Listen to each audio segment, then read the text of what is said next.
The autumn air still clung to my sleeves as I set out the last of the burgundy napkins along my dining table. 72 years had taught me to value ritual supper on Sundays. Candles in their holders, the comfort of pot roast simmering in the oven. My colonial home in Asheville creaked with the kind of familiarity that calms a widow's heart. Celestine arrived with the sound of high heels striking hardwood, her husband, Marius, trailing behind, silent as ever. They brought along Marius's mother, Mrs. Greffin, who walked into my home as though it were hers, gaze already assessing the china on the table. We settled around the oak, steam rising from platters, forks clinking. For a few minutes, conversation meandered weather, road construction, the grocery lines. Then Celestine straightened, her smile deliberate, and said in a voice pitched just loud enough to cut through the small talk, "We'll move into her lakehouse while our place is under repair." The words struck harder than any storm. I looked at her, my own daughter, as if she were a stranger. The lakehouse, my refuge after Harold's death.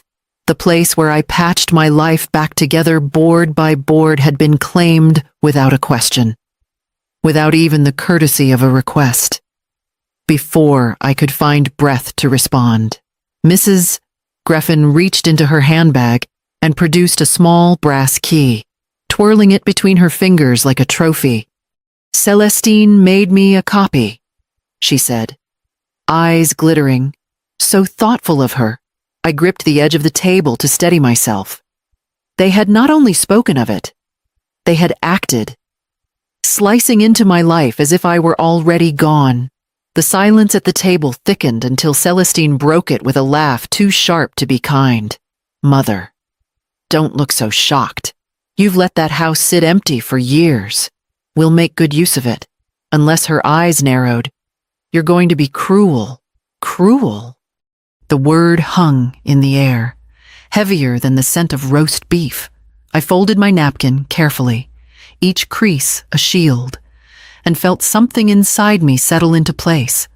Not anger, not fear, clarity. I knew then the lakehouse would not be surrendered, and the fight for it had already begun. I drove to Lake Junaluska the spring after Harold's funeral, the mountains still damp with rain. Realtors had shown me neat cottages with vinyl siding, manicured lawns, and no history. I chose instead a battered structure by the water, paint peeled to gray, porch sagging, windows blind with mildew. They told me it wasn't worth the asking price. I bought it anyway. The first summer nearly broke me. Storm water had chewed through the lower floor, leaving boards warped and walls crumbling. I hauled soaked furniture out to the yard myself, watching it collapse into piles that smelled of rot. Neighbors walked past, shaking their heads, but I kept going. One beam replaced at a time. One bucket of nails. One evening spent sanding until my hands blistered. I remember the night I slept there for the first time. The house was still raw, stripped down to studs, but I laid a blanket on the floor beside a lantern. I listened to the water lapping the shore and felt, for the first time since Harold's heart stopped in his sleep, that I might breathe without drowning. The work stretched into years. Insurance paid less than half of what repairs demanded. So I bartered lessons, sold quilts, and dipped into savings I should have guarded.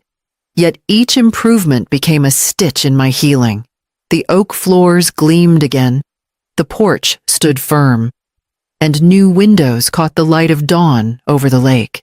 By the time appraisers valued it at $616,000, I no longer cared about numbers. That house was the place where grief cracked open into survival. I had stood alone against floodwaters and loneliness, and the walls remembered. So when Celestine's voice claimed it as a convenience, calling me cruel for resisting, I felt not guilt, but a rising flame of possession. That house was not empty. It was me rebuilt. And I knew, as I folded my napkin that Sunday, the battle would not be fought in words alone. The roast had grown cold on our plates by the time Celestine lifted her chin, eyes glittering with practiced defiance. "You're cruel, Mother." "For saying no?" "Families share." Marius shifted in his chair but said nothing, his fork tracing idle patterns in the gravy.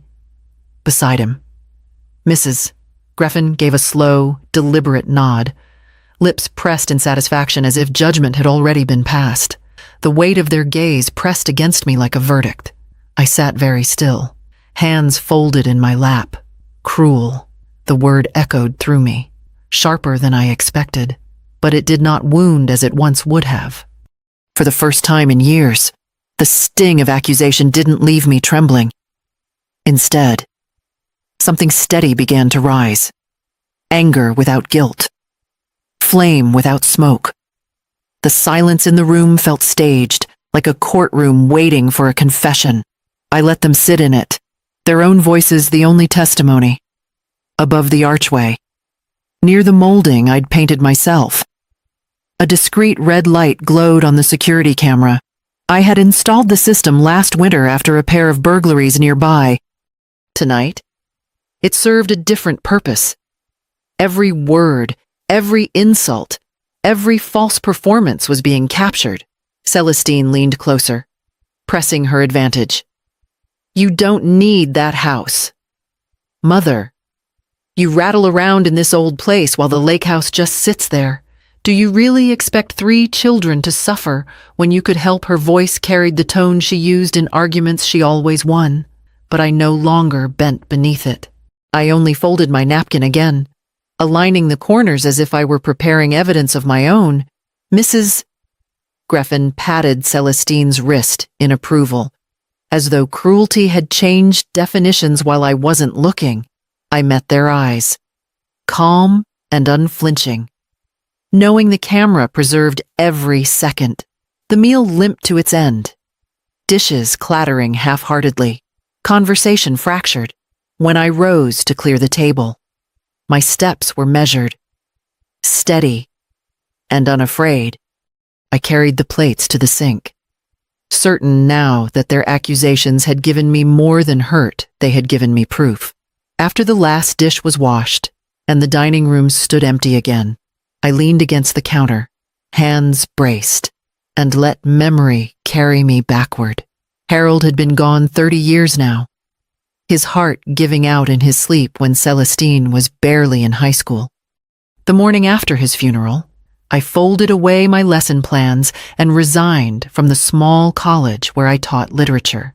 Teaching had been my joy, but single motherhood didn't leave room for joy. It demanded survival. I took work wherever it could be found substitute teaching. Secretarial hours, evenings behind a cash register. Celestine needed braces, then a car, then tuition. Each check I wrote felt like giving her a rung on a ladder while I slid further down. When she wanted graduate school, I cashed out the last of Harold's insurance. When credit cards caught up with her, I signed over my savings account. And when Marius's startup collapsed, leaving them with nothing but promises and unpaid invoices, I mortgaged the lakehouse's first round of renovations to cover their debts. I told myself it was temporary, that parents did such things. Love was measured in sacrifices. Wasn't it years bled into decades, and I barely noticed how small my own world had become. My quilts gathered dust, my books half read, my teaching license expired. I had built a life around patching theirs. Stitching closed every hole they tore open. I believed love would be recognized, maybe even returned. Now, at 72, I saw it with clearer eyes. All those rescues had not grown gratitude, but entitlement. What I thought were gifts had been reinterpreted as dues. Celestine believed I owed her still, that the house I bled to rebuild after Harold's death was simply the next payment. I pressed my palms flat against the counter. Steadying myself, love, too freely given, had become their currency, and I knew then that I would never spend myself so carelessly again. The following morning, I pulled the renovation folder from my desk drawer. Its papers neatly signed and dated. Ready for the battle I knew was coming. A week later, they came again, unannounced. Voices carrying down my hallway before I even opened the door. Celestine led the charge, Marius at her shoulder, and Mrs. Greffin close behind with that pinched expression that passed for superiority. "We've been talking," Celestine said, sweeping into my living room as though she owned the air. "The kids are excited. We'll only need the lakehouse for a few months. You won't even notice we're there." I let them settle on my sofa before walking in with the manila folder I had prepared. I set it carefully on the coffee table, its neat stack of contracts and city permits a quiet counterweight to their noise. "You might want to look before you plan any further," I said. Celestine frowned, but flipped open the folder. Renovation agreements, permits stamped by the city clerk, start dates, and projected 9-month timeline all signed and sealed 3 months earlier. Marius leaned closer, eyes widening. Even Mrs. Greffin's mouth tightened as though the ink itself had betrayed them. "You planned this," Celestine's voice cracked. "I did," I answered evenly, every wall down to the studs. "Construction begins next week." Silence stretched across the room. For once, their argument stumbled. I could almost hear the weight of their disappointment shifting. That night, after they left in tight silence, I sat at my desk to return the papers to order, while sorting receipts. A misdirected email blinked across my screen, forwarded by mistake from Celestine's account. My breath caught as I read the subject line, "Collateral Agreement, Lakehouse Property." The message detailed their application for a sizable loan, listing my lakehouse as security. It bore both Celestine's and Marius's digital signatures. A bank officer copied in. My hands went cold. It had never been about temporary shelter. They had intended to gamble with the very roof that had sheltered me through grief. I closed the laptop slowly, the anger rising steady and sharp, no longer tangled with guilt. This was not just intrusion. It was an attempt to strip me of safety itself. By morning, my course was clear, and the strength in me felt immovable. They returned the following Sunday, this time with the children in tow. The moment their coats hit the hall rack, the performance began. "Grandma." "I get the blue room," the eldest announced, tugging on my sleeve. "No. I already called it." The younger snapped back, stamping her foot. Their quarrel sounded rehearsed, too sharp for childish squabbles. Celestine placed a hand to her chest as though to soothe her own heart. "See? Mother, they're already so excited. You wouldn't want to disappoint them." Marius stayed near the window, eyes down, silence pressed tight between his teeth. Mrs. Greffin sank into my armchair with a long sigh. "Family duty. Eudora, it's not complicated. A mother helps her child. A grandmother helps her grandchildren. That's what decent families do." Her words scraped across my patience like sandpaper.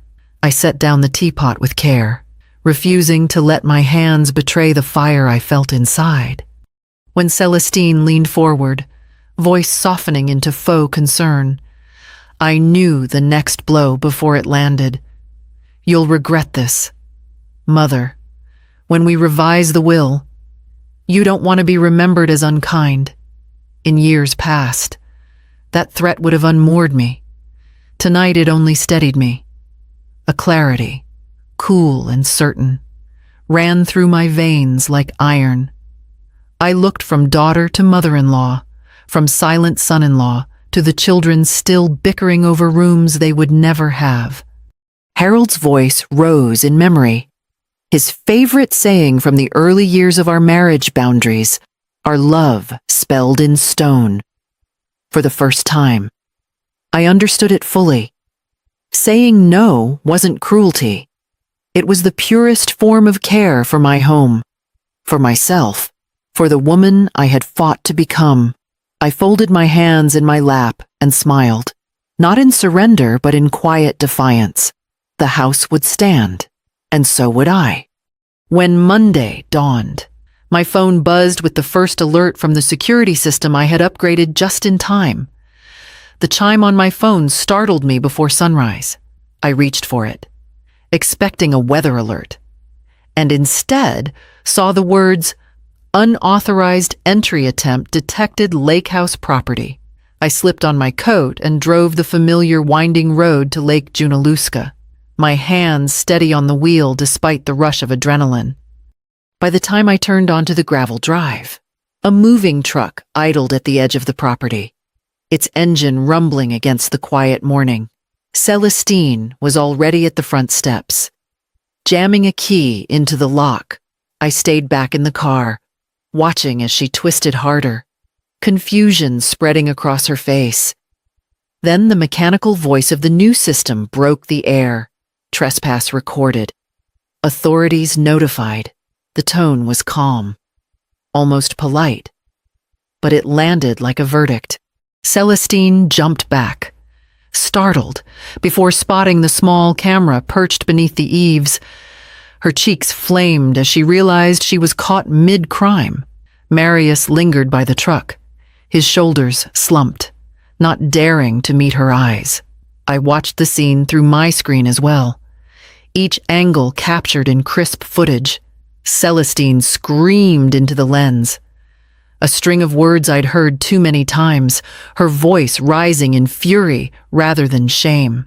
I tapped twice and forwarded the file to my attorney. Evidence. Clean and undeniable. From the driver's seat, I saw her pace the porch, fists balled at her sides, while Marius muttered something I couldn't catch. He looked like a man already regretting the role he'd been forced to play. The children stayed hidden in the cab of the truck, peeking through the window, wide-eyed at their mother's rage. I did not step out. There was no need. The camera, the locks, the digital record, they spoke for me louder than any confrontation could.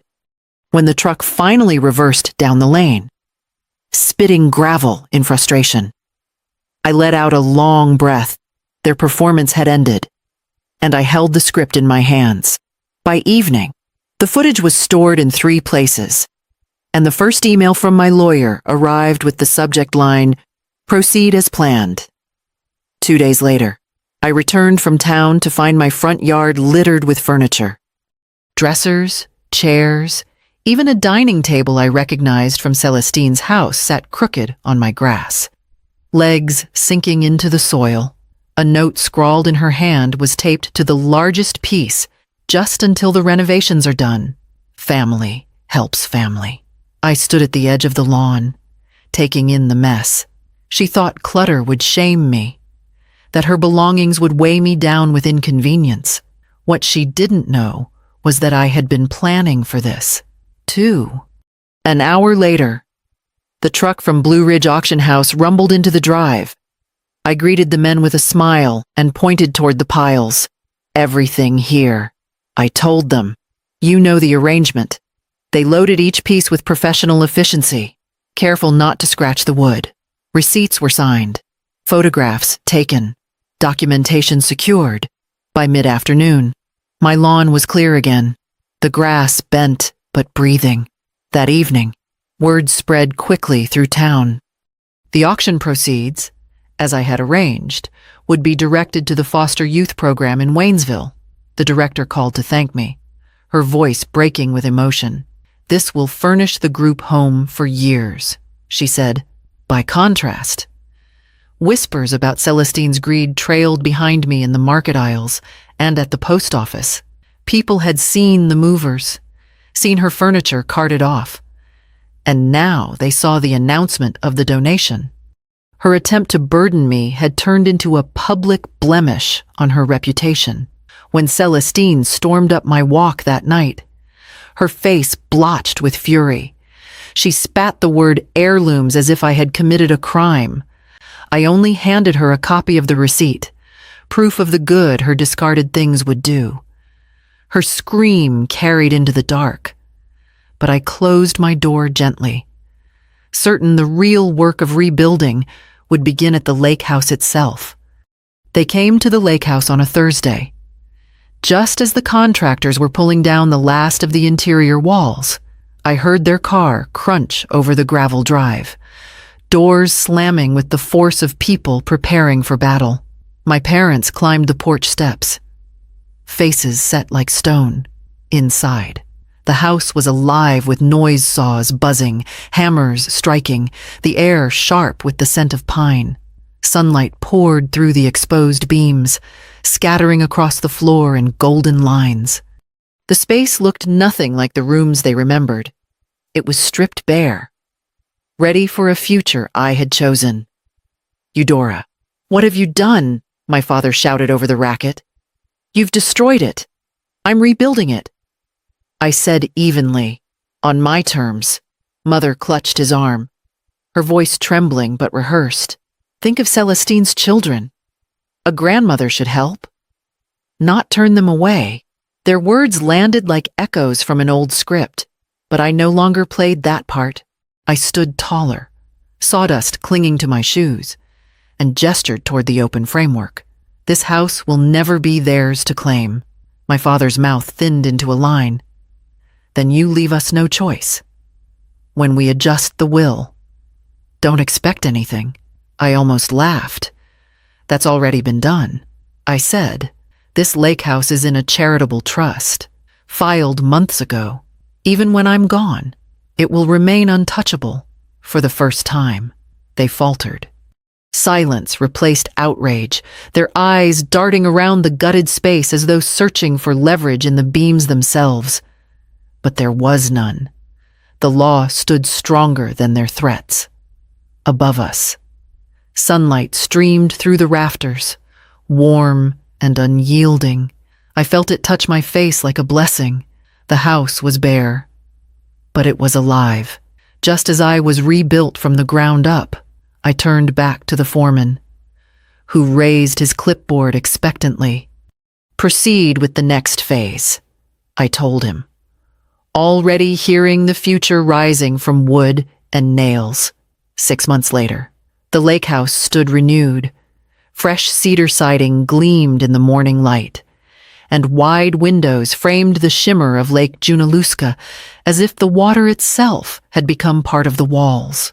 Inside, hardwood floors caught every step like a quiet song, and the scent of cut pine lingered as though the house still remembered its rebirth. I filled it with laughter that day. Friends from town arrived with casseroles and bottles of wine. Neighbors brought roses from their gardens, and the foster youth program sent a handful of teenagers who had helped haul the donated furniture months before. They wandered through the rooms with wide eyes, marveling at the vaulted ceilings and the view from the porch. For once, the lake house was alive with voices chosen by me, not demanded by obligation. We ate together at a long table I had built from reclaimed boards. Each plank, bearing the marks of storms, survived. There was music. One of the boys strummed a guitar while the others sang along, their laughter carrying across the water long after the sun began to set. In the midst of it, my phone buzzed. A message from Celestine lit the screen. "Dinner next month. Bring dessert." Simple words, an apology hidden between the lines. I typed back slowly, each letter deliberate. "Yes, but the house is mine." When the guests left and quiet returned, I stepped onto the porch with a single rose in my hand. I placed it in the small vase on the railing, the petals catching the last gold light of evening. My reflection in the glass door looked older, yes, but steadier than the woman who once folded napkins to hold herself together. Respecting boundaries isn't cruelty, it's adulthood. If your child handed your keys to someone else, would you surrender or rebuild your life? Key by key.